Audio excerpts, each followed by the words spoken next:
A Yugi knockoff with nice animation doesn't sound that bad. Yuma shows up late to school thanks to a nightmare. Bro freaks out over a creepy door, but try surviving one of my nightmares. At least he's got his Millennium Key knockoff, a lucky charm from his parents. Well, he instantly loses 20 times in a row. That thing brings more bad luck than Sukuna's damn finger. We get a demo duel introducing the brand new Axis concept with the usual old trope. Friend loses his deck in a duel, so Yuma jumps in to fight for him and bets his key. Okay. The key gets pointlessly wrecked by some purple clown, so now it's his deck on the line. This time, it's personal. He turns the scouter on and let's go. They clearly knew OG Yu-Gi-Oh fans are already out, so the duel is just a little tutorial. Yuma gets his ass destroyed, but then he feels the flow, opens the super trustworthy door with his broken key, and voila!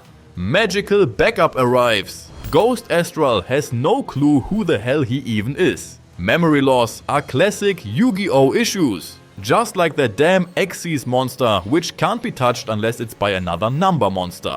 Luckily, Astral straight up cheats a number card into Yuma's extra deck. He destroys the monster, blocks 2 attacks, and with the flow trademark on his side, he cancels his own attack so it can come back twice as strong. That ends the duel against Shark and begs Astral a piece of his memory.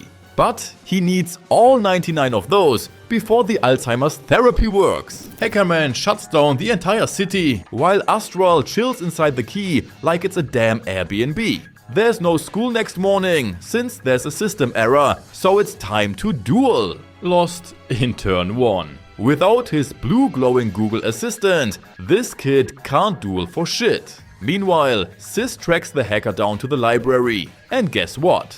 Turns out their teacher is the evil mastermind. Only a duel can stop the countdown.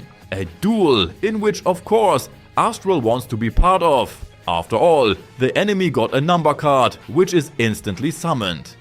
Number 34, which hijacks one of Yuma's monsters. Only for 1 turn, so no big deal. Since Yuma's a stubborn idiot, he ignores Astral's actually useful tactics. So, the floating Ultra Instinct Ghost flips the script and tells Yuma the wrong place on purpose, so Yuma finally does the right thing. To get the best view when the virus goes full on, they even ride up to the top of the tower. And people say teachers are underpaid. Yuma finally catches on that Astral's been baiting him into making the right moves, and he starts trusting the ghost.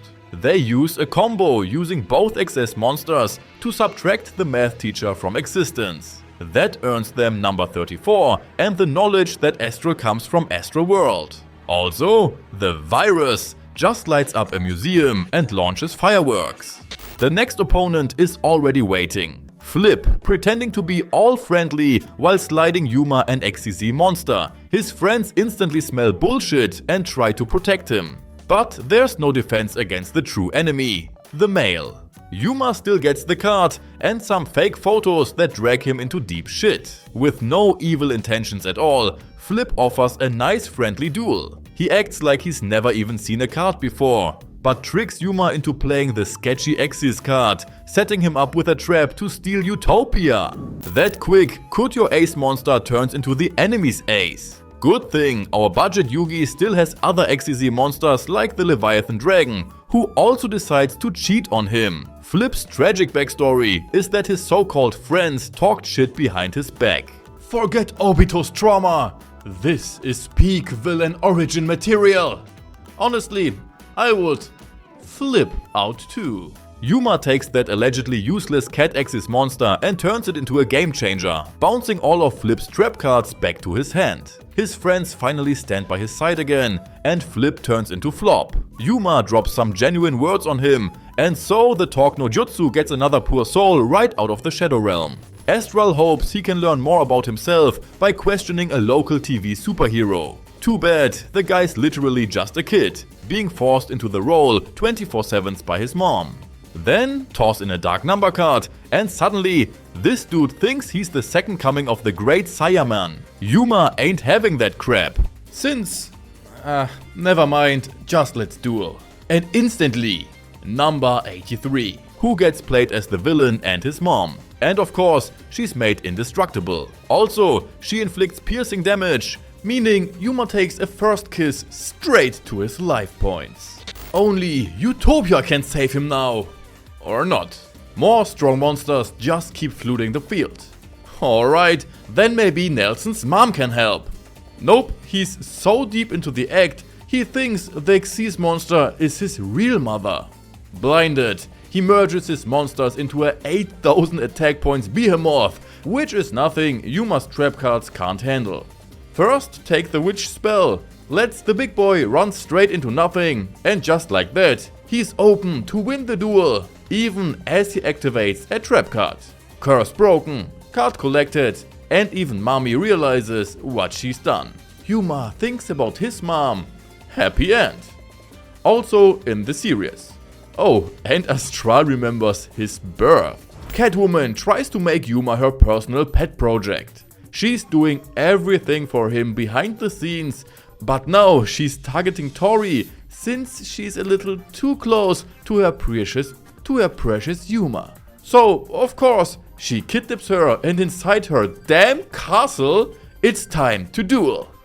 No number cards this time, this one's powered by love. Yuma is grown so much that he actually finishes the duel without Astral's glowing cheat codes or plot armor. He wipes out both her 9 lives and her life points. Turns out, Tori wasn't even kidnapped, but just was playing with the fluff balls, and Yuma gains a new friend. Time to prove that Yuma doesn't need number cards to beat strong opponents like Shark. He challenges him to a rematch.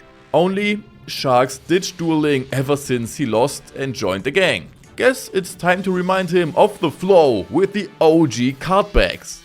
Even without number cards, Shark still got to succeed sushi rolls, and he packs some serious heat. Funny that Shark actually wants to beat Yuma even though he has number cards. Okay, could I just say that? Still, he loses the duel and Shark stays on the dark side of the force. The problem is that both of the gang bosses have a number card and are about to drag him deep into trouble, which Yuma, as a real one, ain't letting that happen. An emotional moment later, that Shark opens his eyes and it's up to a 2v2 tag duel.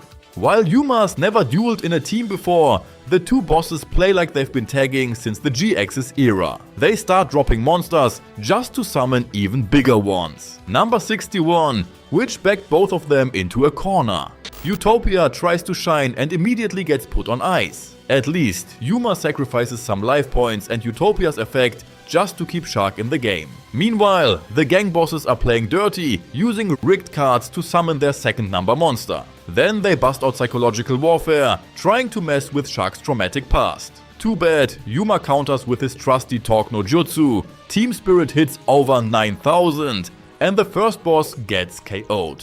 To end it all, Shark gives Yuma the keycard, uses Monster Reborn to get the Lancer back, slaps on some shiny Excise armor, and fuses it with Utopia. That makes 2 more numbers for Astral's picture book, who gets to witness an Armageddon scene. Some psycho with a baseball bat holds an entire mall hostage and demands a helicopter. Oh, and he's also got a number card, after which not only Yuma is after, but so does Kite, who gets the card after he casually freezes time itself. Kite's not even the bad guy, but a puppet, collecting numbers to save his little brother from a genjutsu. And the next on his hit list is Yuma. Though, to be fair, Kite literally just saved Yuma from becoming Isekai Roadkill after pushing Tori out of the path of Truck-kun. But no mercy, he summons 3 monsters onto the field instantly to summon number 10, then instantly chains it with 2 more into number 20. That looks like a lot of fun. Oh fuck, what do I... Wait, I got it! I'll set the monster in defense mode! That will teach him a lesson. At least it keeps him alive 1 more turn. To be more impressive, he sacrifices both numbers to bring out his galaxy eyes. Maybe Utopia can stop it? Nope. It only powers up the kaiju and subtracts some of Yuma's life points. In his desperation, Yuma remembers his mountain climbing training with Kakashi, Float summon another number to the field, which helps Utopia to get a direct hit thanks to a spell card. Forget what I just said. He sets one card face down, with which he still loses the duel. Well, almost. Kite backs off because his little bro trips and falls. Lucky bro that his little bro has shakier legs than a Geodude. Enough of this constant losing crap. Time for a training arc. Granny's side quest is perfect. Deliver a lunchbox to an old friend. Easy XP. With wooden statues and wooden training cards, Yuma has to play his cards just right to get the statue's heartbeats going again. Then suddenly, the microgram level escalates as he gets yeeted into the body of the Dark Magician, who has a real problem as Grandpa Sensei busts out his ultimate, ready to turn the girl into firewood, and then uses defusion to knock Yuma out like it's nap time. Lesson learned. You gotta become your monsters to play them right. But then the cliché boss student arrives. He storms in, demands a duel, and drops cards straight out of Konoha, which drain a lot of Yuma's chakra. Thanks to that wooden sculpture therapy session, Yuma's got a new mindset, as he doesn't leave a monster behind. Well, shared pain is still pain, right? One counter later, the secret jutsu activates. Number 12, barely surviving the turn, but hey, that's all Yuma needs to flip the duel on its head. With the power of friendship trademark, he brings out number 39, who shows the ninja what he really is. Sakura. One more number added and almost losing his life. Instead, the fake ninja sees the error of his edgy path and Sis finally respects Yuma as a true duelist. Even the wise old sensei passes on his legendary deck to our boy. The rare hunters are back, led by none other than Kite. And with that, the League of Injustice gets another number card. Okay, several. Yuma's friends notice something's off and start playing Scooby-Doo detective. Okay, at the end, they end up as hostages to force Yuma into dueling. And of course, with hostages, they duel at the GX volcano. Because more lava equals more drama. But Yuma rushes in way too fast. Und ich kann schon erraten, was du da auf der Hand hast. Nein, kannst du nicht. Es sei denn, du wärst ein Hellseher oder sowas. Yuma, das ist er! And just like that, number 16 is summoned. For some reason, the enemy logic comes back, that if he loses the duel, the hostages get more endangered and not less. Yuma, fired up by the hostage situation, throws down a nice combo and summons Utopia. He clears a path and lands some early hits. One gone, another hits the field. Number 11. It gets Utopia by using one material and turns him against Yuma, which he notices by losing life points. Astral's ready to surrender to save the friends. A hell no from Yuma. Surrender ain't in his vocabulary. Turns out, Kite isn't even behind this rare hunter, it's just a puppet. So, fire the inner machine so that Astral becomes fully visible to everyone. With that, they don't just get Utopia back, but also Chaos number 39 with new effects, which decide the duel. Friends saved, 2 number cards collected, and Kite shows up to kick the clown leader's ass and strip him of his last number. Tomorrow's basically parent-teacher conference day. And Yuma's kinda down, cause Granny and Sister-chan can't tag along, and he exactly got 0 parents in active duty. At least Yuma can talk about his father, while Astral digs for more info. That guy had a guy sensei mindset. During an accident, he got into the astral world and got the key. Naturally, the first thing he thought was, yup, definitely giving this cosmic artifact to my son. Weeks later, Yuma got the mystical thing, and since then, the parents are missing. Sister-chan realizes she has to be there for Yuma, and so the school meeting can be done as a family. Yuma casually claps some random guy in the street like it's Yu-Gi-Oh! Go, picking up another number card along the way. But now his chonky friend gets jealous. Understandable, as he did basically create Yuma by constantly beating him into shape in duels. Without him, Yuma would still be trying to set a monster in attack position face down. The key gets lost because of that, which gives the number card a chance to take control of Astral himself. Time for the ultimate duel, with Utopia passed off to his best bro before the takeover. Chubby bro starts strong, but Dark Astral starts with number 96, which starts the duel of number cards. Tan Astral takes the lead, but thanks to a well-timed bluff by Yuma, he drops a base-boosted combo to drain attack points, and with Utopia back, the duel ends in a flashy finish, with which number 96 gets exorcised. And just like that, they're friends again.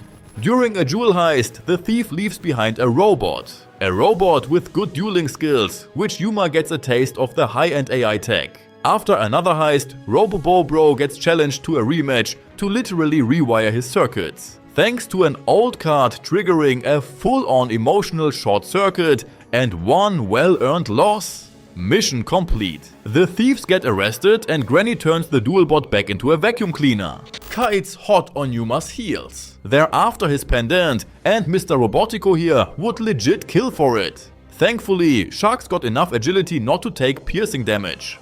Ich hatte dir nicht erlaubt, jemanden anzugreifen. Nie darf ich mal Spaß haben. Kite proposes a more civilized solution. A duel.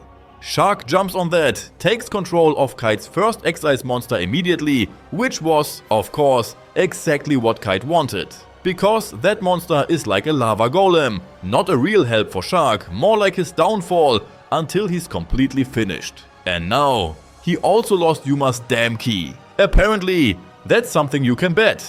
And he also loses his soul. You know what would be sick? If I just broke into Yuma's pendant and challenged Astral directly in his home dimension. Say no more. As easy as that. Astral never saw it coming. Yuma and squad are already racing to help, cause Teacher-sama somehow tracked the enemy location. Teachers in Yu-Gi-Oh! Either they don't exist, or they are literal gods. While Yuma's sprinting through in speedrun tempo, Astral's getting annihilated. Kite gives it his all. No breaks, no mercy, just full-blown I'm taking everything from you energy. The crew starts throwing hands with a goddamn robot just to give Yuma more time. Astral faces down the dragon, nearly wins. But even with Optimus Prime, he can't close the deal. But what are friends for? Yuma finally shows up and together they Zexal fuse, going full Super Saiyan mode. They use the heart of the cards to get the perfect card, to at least get a draw out of it. As a reward, they get Shark's soul back, as the whole lab goes kaboom and Kite leaves. The two worlds are starting to merge, which is why time freezes. Cars stop, people are stuck, even instant noodles won't finish. Why is time frozen? Because we've officially entered the ultimate filler jutsu, a recap episode. The new Battle City tournament begins. All the top duelists are in, except Yuma and Shark. But Shark's old final boss, who intentionally sabotaged him in their last championship match, gets him on the hook. Yo bro, long time no see. The hell do you want? You down to get wrecked again? You slimy bastard. I'm in! Leaving Yuma as the odd one out. But thanks to Kite's VIP connections, Yuma lands a heart piece just in time. Collect 5 of them and you're into the next round. The tournament starts and Yuma's first opponent is none other than the legend Tsubasa Ozora. Tsubasa hypes the crowd with a full-on stadium entrance and starts with some early damage. The second scores as well. But the duel ain't over till there's checkmate. Finally, Yuma dribbles his monsters down the field and finally scores a goal, tying the game. But then the playmaker goes wild, stacking points and leaving Yuma with just 100 life points. Yuma tightens up his excess monsters for the final move. Goal! Yuma wins and scores his first heart piece. Second duel doesn't keep him waiting. Yuma literally dodges death again, just to run straight into his next opponent. Pint-sized construction worker with an inferiority complex. He joined the tournament to prove that size doesn't matter. But his machines aren't tiny at all, especially his Axis giant machine. Yuma's one step away from catching a big fat L, until he drops a trap at the last second. Then he plays a couple of Kuribo type lightning to destroy his machine and his life points. Heart piece number 3, secured. Too bad that piece didn't fit in Yuma's heart. Even worse, his next opponent shows up with a damn machine gun bazooka. Could have just asked for a duel.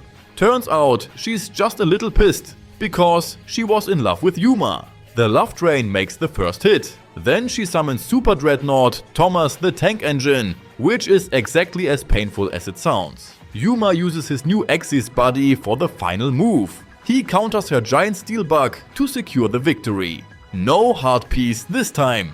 But at least it turns out that she mistaken Yuma to be someone else. The next heart piece is locked behind a duel with a full-time vegan. Every time you want to attack, you have to snack. Yuma skips turn after turn and it backfires hard as the tomato monster.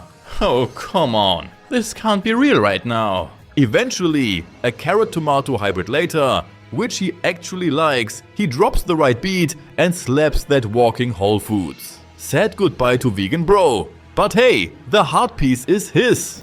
El Tievo steals a rare card from a museum who is as someone Yuma's sister knows too well. He's not even part of the tournament, but Yuma is. So he borrows one of his heart pieces just to test his new card. At first it looks really bad, but with help of the new card, the duel ends in one single strike. Number card. Also, thanks to that, he rolled a 6 after another. Over and over. It's because of the cards? What? And I thought he entered some GTA cheat codes. He's not just lucky in duels, but in life in general, as he loots cards from everyone and escapes from the police. But not with Yuma. Time to duel for his number card and the stolen one. Just like last time, he gets rolling 6s and 6s. He milks those dice for a fat stack of life points and summons number 7. No see moment, but a lot of raw damage. Then Utopia turns traitor, but that ends up splitting the sun open somehow, which cancels his lucky streak, which is Yuma's chance to finish the duel with Utopia. And of course, he just did all of that to bring his niece good luck for a risky surgery. Quattro, Shark's old rival, shows up to settle a score by bullying Yuma's friends in a 2v1 duel. First, he lures them into a false sense of safety, then slaps them both out of the tournament with one single number card attack. Double kill! Lucky for them, they didn't even have number cards to steal. But he keeps torturing them after the duel's over until they're almost unconscious. He earned himself a new enemy with that in Yuma, with Shark having his back. It's revenge time! Or not, because one of his bros take on the duel against Shark instead. Shark starts with a strong XCZ summon, which gets wrecked against a number card twice, thanks to his double destruction ability. Shark takes over a card, which was done on purpose, since the card should take control over Shark. Too bad, Shark has a strong mind. The next step of this genius master plan is to let Shark win the duel. That wasn't even necessary, since Shark would have won the duel either way. That gets him the number card and a sparkle of hatred in his heart. New challenger enters the tournament who takes photos of the future. Exactly the kind of crap Yuma's been searching for. Except it's Tori who finds him, who got nothing good on his mind. Of course, he got a number card. And then he predicts an airship crash with Tori on it. To stop that timeline, Yuma's gotta beat him in a duel. He starts the psychological warfare before the duel even begins, using future photos to intimidate Yuma. And once they duel, he steps up the level by instantly dealing damage. Move after move are already seen through by the damn magic camera. But seriously, what are you even supposed to do against monsters like Camera Head with gigantic lens? Or Camera Motorbike Woman? Bro, what is even happening here? A question the dude up in the tower is probably asking too, right as Yuma's sister just crashes in and acts like she can handle this chaos better than the people who actually trained for it. But the only one who can fix this is Yuma. And instead of summoning Utopia in turn 5, like the camera predicted, he just ends his turn to shatter Destiny. Even with number 25 on his side, he doesn't get the snapshot of the day, but more like the slap of the day. Cause Chaos number 39 wipes the floor with the camera. Not very effective at cleaning, but damn good at winning duels. Astral gets a new number card and Kite plus R2D2 to handle the emergency airship rescue. Flip is back doing flip things and finessing one hard piece after another. Obviously, the whole thing gets exposed. But instead of letting Flip take the L, Yuma agrees to a 2v1 against the tournament enforcers. without spiritual backup, since he's a little busy with Dark Astral right now. Very bad timing, because Yuma gets his ass whooped. Well, at least he's hanging in there. Things could have gone way better if Yuma had remembered at one effect a little earlier. Utopia almost got tentacled in hentai style. Almost. He barely escapes, unlike Astral. Luckily, Utopia still brings a little spice back into the duel. Okay, not at first, since Yuma keeps getting smacked around harder than Gohan vs Rikum. But once Astral's finally freed, he finally got the tactic he needs to win the duel. He powers Utopia up into some Shine Greymon, lands the final blow, and Flip gets a second chance. If there's anything left of him after the others are done with him. Yuma's heart piece gets jacked by the Paw Patrol, where Catwoman instantly intervenes, unleashing her kitty army. It's time for a duel. Cat Lady versus Dog. Bro. Turns out the mastermind is actually just a little girl. No problem, the duel goes on anyway. By the end, the cat side launches a full-on Meownarchy, wrecking everything in sight with her feline forces. But the dog team bites back and gets the win. All part of the plan to give the little girl some new hope and courage. Catwoman couldn't steal Yuma's heart, but she did bring it back and gave hers to the kid in return. Kite's little bro becomes the legendary Super Saiyan out of nowhere. First, he manages to blow a hole in a truck, and then he can also see Astral, then gets hit with weird feelings like love and family and sleep. Kinda, at least. He's back out there trying to help his brother Kite. They don't find Kite, but Astral plugs into his brain real quick. There we see that Kite and Heart getting arrested, which triggers his rage mode until Yuma feeds him a piece of caramel. And then Sephiroth shows up, hypnotizes him, and the truth drops. He wants to destroy Astral World. Apparently, Sephiroth has nothing to do with the organization that originally kidnapped him. They don't hesitate for a second and immediately use a ritual spell card to transfer Heart's powers to their other boss. The rescue mission team isn't far behind either, only to be blocked by Quattro and his sidekick, which obviously calls for a tag team duel.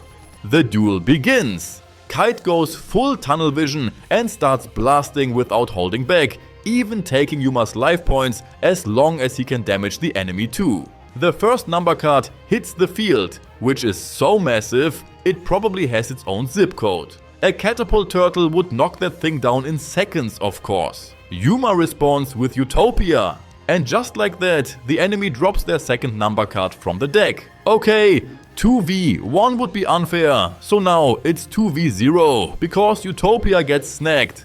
Kite's in a whole different league though, lets himself get provoked and drops his Galaxy Eyes Photon Dragon. But unfortunately, he walks right into the trap.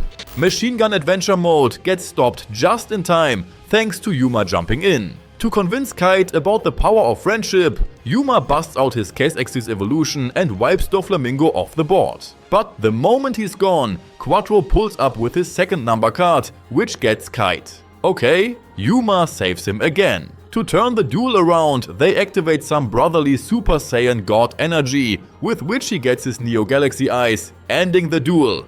They won the duel, but they still can't grab the number cards. Digitized, Sephiroth appears just to hand them Heart over. Then he casually drops the info that Yuma's dad is still alive in the Astral World, before disappearing again like a goddamn USB stick.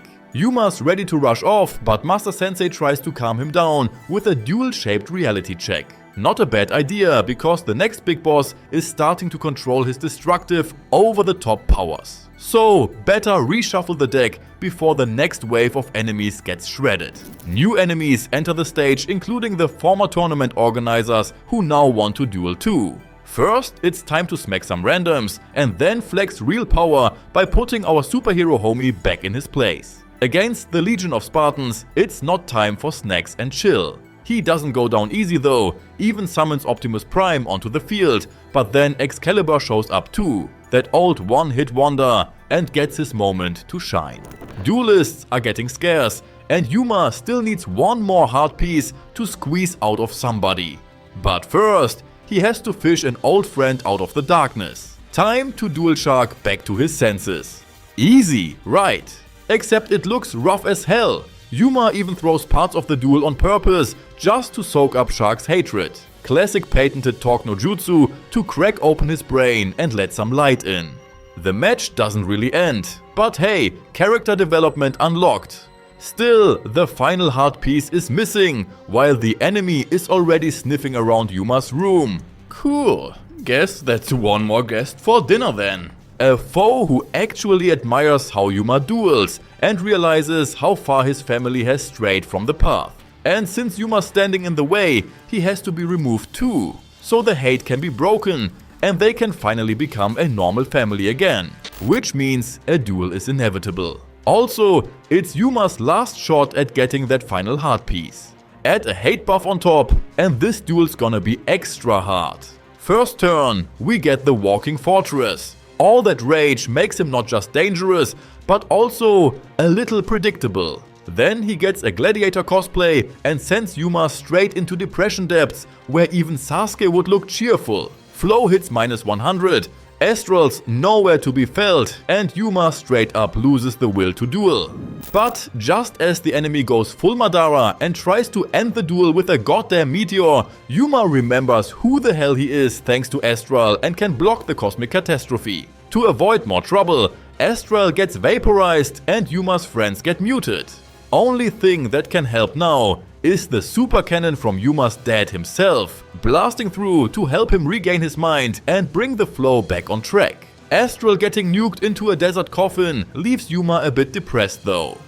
Depressed, but still powered up enough to strike back with Utopia. Then the enemy drops number 6, absorbing the other number card. This walking catastrophe couldn't end the duel, but it could further suck on Yuma's life points.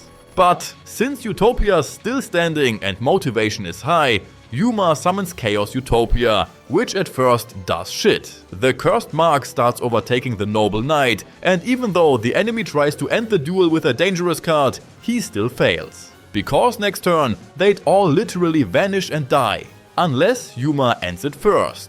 So yeah, he gets the win by teaming up again. Yuma absorbs the mark, resurrects Astral. Both go Super Saiyan and finish the duel with the heart of the cards. Utopia powers up and sends Atlantis to the bottom of the sea.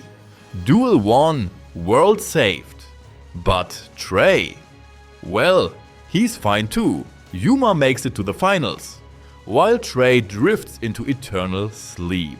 At the big finalists party, tension is thick between old rivals, past drama and the new boss, who hijacks the spotlight for a bit until Flip turns the whole event into a total shit show. But no one really gives a damn because now everyone finally knows who they're dealing with.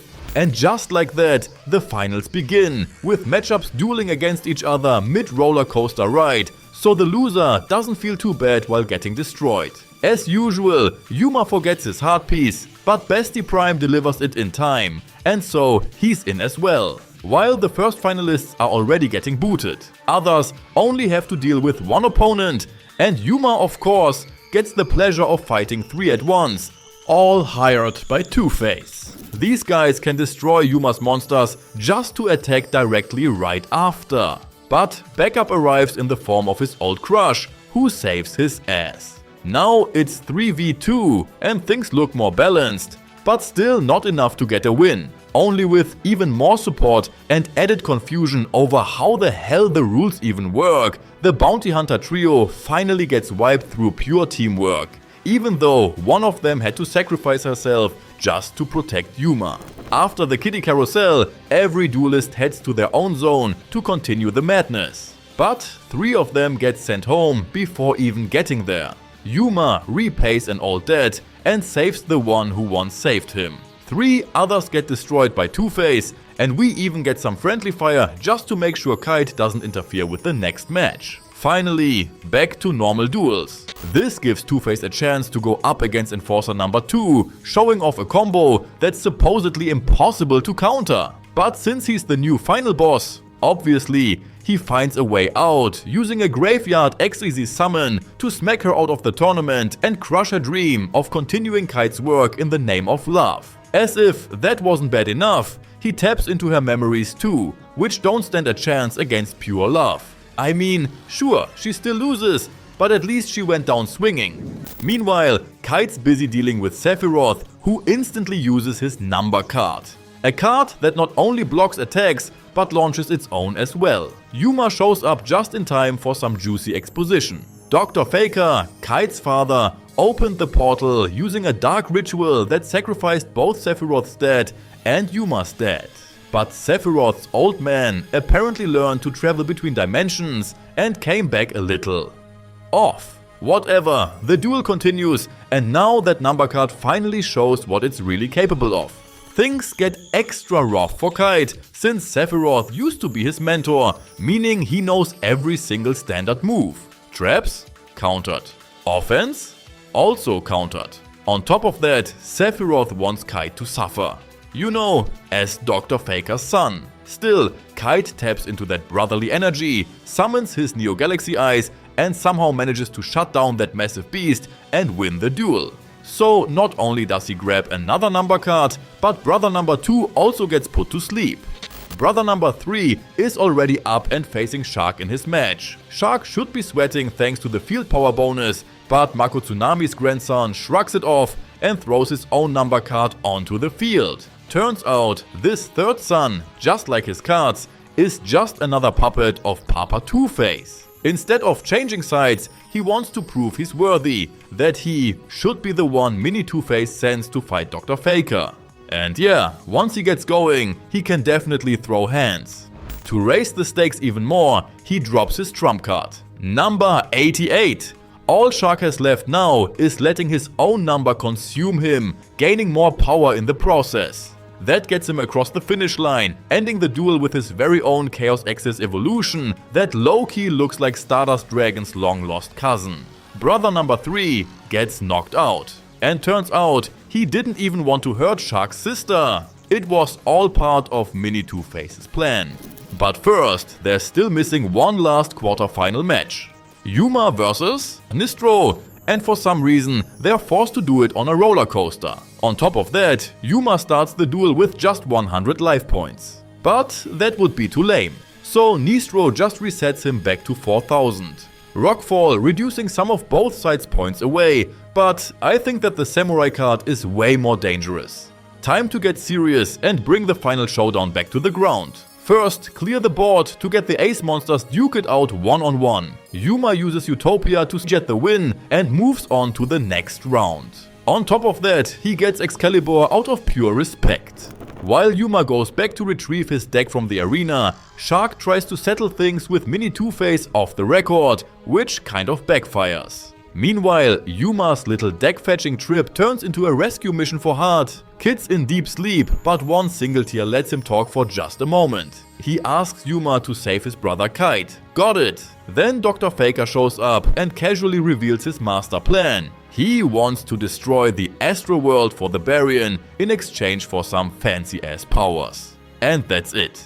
Deck secured, and the semi-final matchups are officially locked in. It starts with Yuma versus a fully brainwashed Shark. And yeah, that shows in his dueling skills. One hit after the other lands, and the headaches start kicking in hard as Shark fights back against the mind control. But the hate is even stronger and fully takes over. Suddenly, the whole match flips and Shark unleashes counter after counter. Life points get crunched and a damn Magikarp just turned into Gyarados. Only thing left is to talk some sense into him. Just kidding! That speech crap is a waste of time. Roasting life points is way more effective. Okay, fine, it just makes him go even crazier and he drops Chaos number 32. Survive this round and Yuma can use Utopia to fake an attack and redirect number 32's hatred onto him, breaking Shark out of the brainwash. But now Yuma's own conscience starts cracking, so Shark sacrifices himself, putting Yuma into the finals. Time for the second semi-final, Kite versus Mini Two-Face. Kite comes in with insane heat, dropping Galaxy Eyes on turn 1, but physically he's hanging by a thread. To honor his old mentor, he also throws down number 9 for a direct attack. That gets blocked.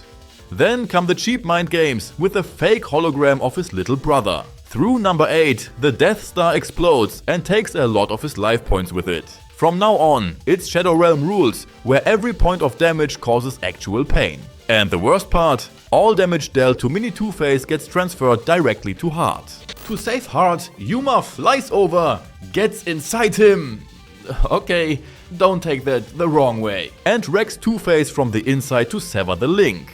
That finally lets Kite unleash his full power, summons Neo Galaxy Eyes and subtracts number 8 with 8, which equals 0. But the duel ain't over yet. Mini Two-Face pulls out the next number card, the most busted one of all, which is of course 69.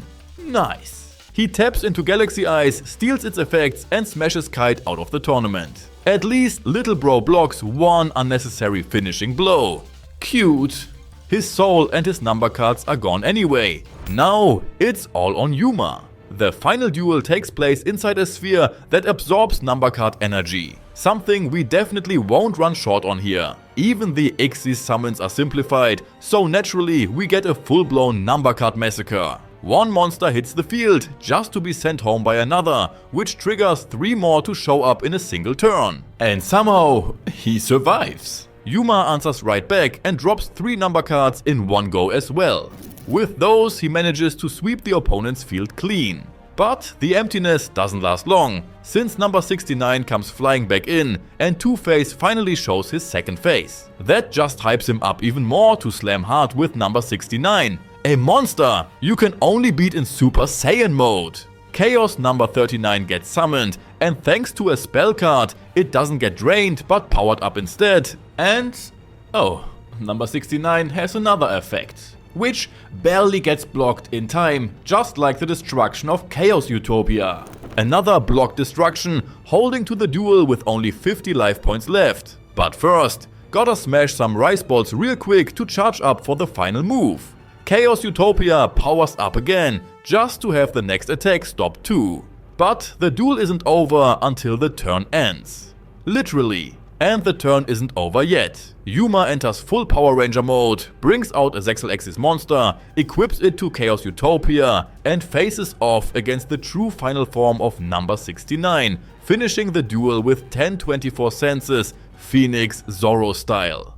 Finalis won, but the war isn't. The sphere starts absorbing all number cards. Two-Face nearly gets wiped too, if Yuma didn't save his ass just like his dad once did. As thanks, he releases every soul he collected on the way and jumps in himself, leaving Yuma face to face with the true final boss, Dr. Faker. Or at least his hologram. Heart's under the influence again and dangerously close to destroying the Astral world with the power of the number cards. To at least get Yuma out of this mess, Tori, Shark, Kite and Kite's Tin Can Buddy team up, with Hackersys navigating them straight to him. Obviously, it won't be that easy. First, they gotta shred through a full robot army, turn it into cable salad and shut everything down. So the host might finally buy a timeshare in the Astral world. The threat gets neutralized and Astral separates from Yuma so he can team up with Shark and Kite for one last duel over this world and the Astral one. Against Dr. Terminator, who starts the 1v3 with 12,000 life points. He doesn't waste any time and summons number 53, which is already hella unfair. Utopia survives the hit, but Yuma's life points not so much. Shark negates one effect with a spell, hits back with Bahamut Shark, but ends up taking damage himself from the next effect. Everyone's had their turn, so now it's Kite's shot, who summons his Galaxy Eyes. Once again, Utopia gets borrowed, counters one effect with a spell card, even lands some LP damage, but the second effect also gets blocked. Galaxy Eyes can't finish the duel though. Without any Axis materials, Dr. Terminator just uses Galaxy Eyes as material to summon number 92, dragging out the final round even longer. New enemy, new backup. First, Chaos Utopia. Doesn't work. Then, Chaos Shark. Also doesn't work. But at least it all sets the stage for Neo Galaxy Eyes, who finally blasts the giant snake and nearly wipes out all of its life points. But in the end, it's all about saving Heart. Of course, he's one of the good guys too, thinking the Baryons might be able to save Heart if he can destroy the Astral world first. Doctor fails, so a Baryon takes over his body and for some reason brings number 92 back to life. Of course, it can come back if it didn't have any material when it got destroyed. And then Kite and Shark also lose their power. But as long as Yuma is still standing and Heart's got a few drops of power left in the tank, nothing's lost yet. Time to go full Super Saiyan, keep stacking Chaos Utopia with more and more upgrades until we reach Golden Chaos Utopia, who, powered by friendship and all the monsters, gets completely countered. Just kidding. The shield absorbs the damage, only making him even stronger and finally turning the duel around for good. Once the Baryon host gets exorcised, everyone works together to save Dr. Faker 2 and get the hell out of there. It's finally over. Or not. Because as the winner of the tournament, Yuma's one wish is to duel Kite one last time. Who needs to save their dad from the Astral world when you could have one more duel? Wish granted, let's go. A match where Yuma actually throws out solid plays on his own, holding his own against Kite. Galaxy Eyes starts dealing heavy hits, but Utopia keeps up. Just when it's heating up, Kite tries to back out, saying duels don't matter anymore if they're not about saving his brother. As if Yuma and Astral would ever let him walk away like that. A few motivational words later, the match goes on. Maybe Yuma regrets that a bit, because now Kite's going after Utopia with almost all of his life points. Kite wants a knight's duel? Kite gets a knight's duel. Excalibur slices the tin can clean in half. But against a revived Galaxy Eyes, that sword's a little too dull. Utopia's blade isn't quite sharp enough either. So we fire up the Utopia Ray. Unless, you know, Neo Galaxy Eyes shows up. Both sides activate the exact same card, meaning each of them now has their full power aces. The Galaxy Eyes strike, take out both Utopias and Yuma with them. It was so damn close, even though Yuma did the entire duel solo. Everything ends peacefully. Feels like a classic happy ending, except now the Baryons have their eyes on Yuma. Let's get to a conclusion. We've got 57 good episodes, 13 average ones and only 3 that really sucked. A surprisingly solid season with an actually good storyline, though yeah, some parts were kinda predictable. Still a worthwhile show, even if I'm not exactly a fan of Axis monsters in the TCG. And if you want to watch the entire Yu-Gi-Oh! Classic anime next, you can click here. Otherwise, I hope you enjoyed this video. We'll see us next time and take care, my friends.